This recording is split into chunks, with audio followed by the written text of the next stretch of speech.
TV 속 현빈 공유는 어디에? 서양 여성, 한국 남자에게 충격. 중앙일보 일본어판에 실린 기사입니다. 이 기사에 따르면 한류 드라마를 보고 드라마 속의 멋진 남자에 반해 한국을 찾는 여성이 증가하고 있다고 합니다. 대부분 20대 초 여성인 관광객들은 다른 관광객과 달리 낮에는 숙소에 머물러 한국 드라마나 TV 프로그램을 시청하며 밤이 되면 나간다고 합니다. 숙소 8곳을 방문해 123명의 여성을 인터뷰를 했는데 이런 추세를 넷플릭스 효과라고 이름 붙였다고 하네요. 넷플릭스를 통해 전 세계에서 방영된 사랑의 불시착과 도깨비 같은 드라마 속의 남성 주인공의 모습에 매료된 사람들이 사랑을 찾아 한국 여행에 나섰다는 것입니다. 이 여성들은 성관계 중심의 데이트 문화를 강조하는 서양과 달리 로맨틱하고 정중한 한국 남성의 모습을 보았다라며 한국 남성들은 부드러운 성격이라고 생각한다라고 전했습니다. 실제로 지난해 드라마 사랑의 불시착을 보고 한국으로 여행을 왔다는 영국 출신 정원사 그레이스 송턴 씨는 드라마 속 한국 남성은 거리에서 여성을 향해 캣콜링을 하지 않고 예의 바른 모습에 놀랐다라고 말했습니다. 캣콜링이란 서양에서 주로 발생하는 길거리 성희롱의 일종입니다. 정부의 발표 자료에 따르면 2005년 한국을 찾은 여성 관광객은 230만 명으로 남성 관광객 290만 명보다 적었지만 2019년까지 남성 관광객은 670만 명, 여성 관광객 수는 1000만 명으로 여성 관광객 수가 크게 증가했다고 합니다. 그러나 넷플릭스 효과의 부작용도 있는 것으로 밝혀졌는데요. 한국 드라마의 주인공과 다른 모습을 보이는 일부 남성을 본 서양 여성이 실망하고 있다는 것입니다.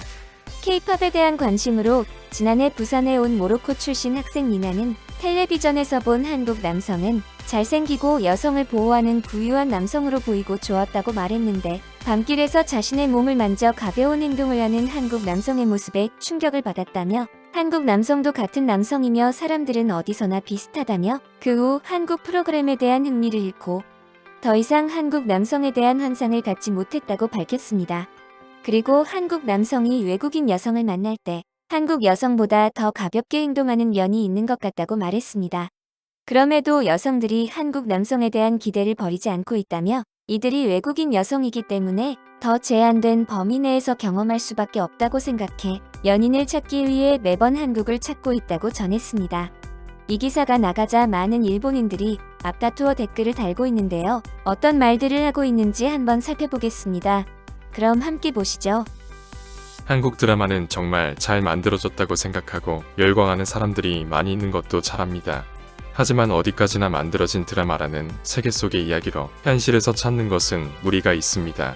드라마에 나오는 그런 사람들이 그 근처에 있을 리가 없다는 것은 세계 공통이라고 생각합니다만 한국 드라마를 너무 많이 보고 한국인은 멋있다, 상냥하다, 젠틀맨이런 이미지 붙어 있겠지만 한번 한국에 가면 알 수 있을 거예요.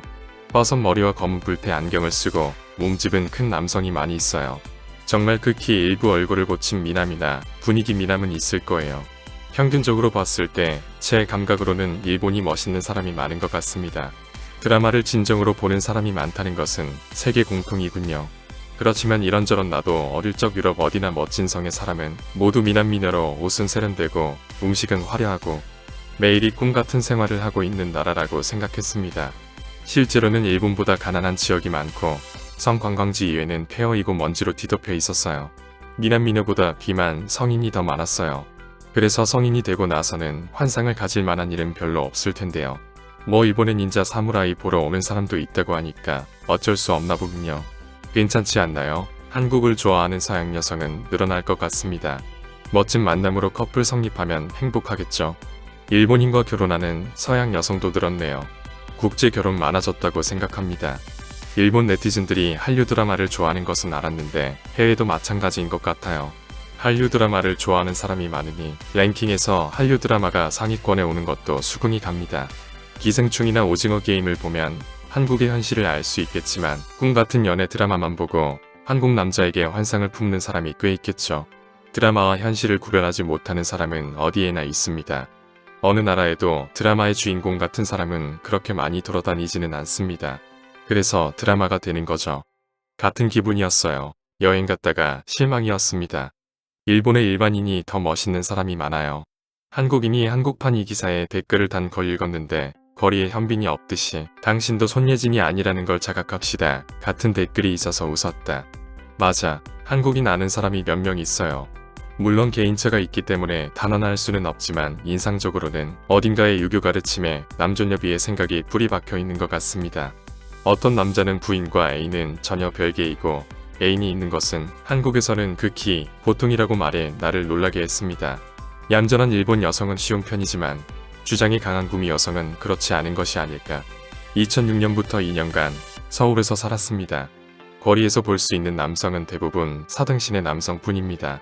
멋있는 사람 같은 건 한 번도 본 적이 없어요. 배우나 가수가 되고 싶으면 스타일이 좋으면 얼굴은 얼마든지 성형할 수 있어요. 가끔 스타일이 좋지 않은 배우도 있지만 키 큰 스타일의 사람밖에 연예인이 되려고 생각하지 않고 얼굴이 못생겨도 성형해서 데뷔해 갑니다.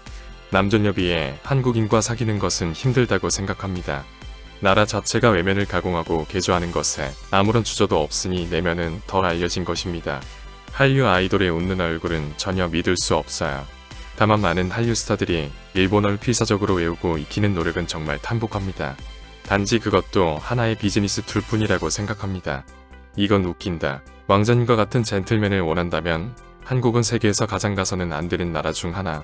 정반대인 남자들만 있는 나라인데 아쉽지만 현실을 알게 돼서 다행이야. 일본 여성에게도 해당되는 내용이다. 겨울연가 당시에는 한국 남자와 결혼하려고 결혼상담소가 번성했었다.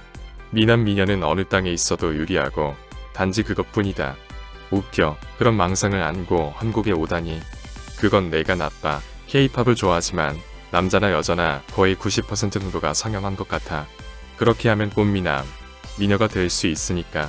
하지만 연예계 이야기니까 거리에 있는 남녀가 그렇지 않다는 것 정도는 알지.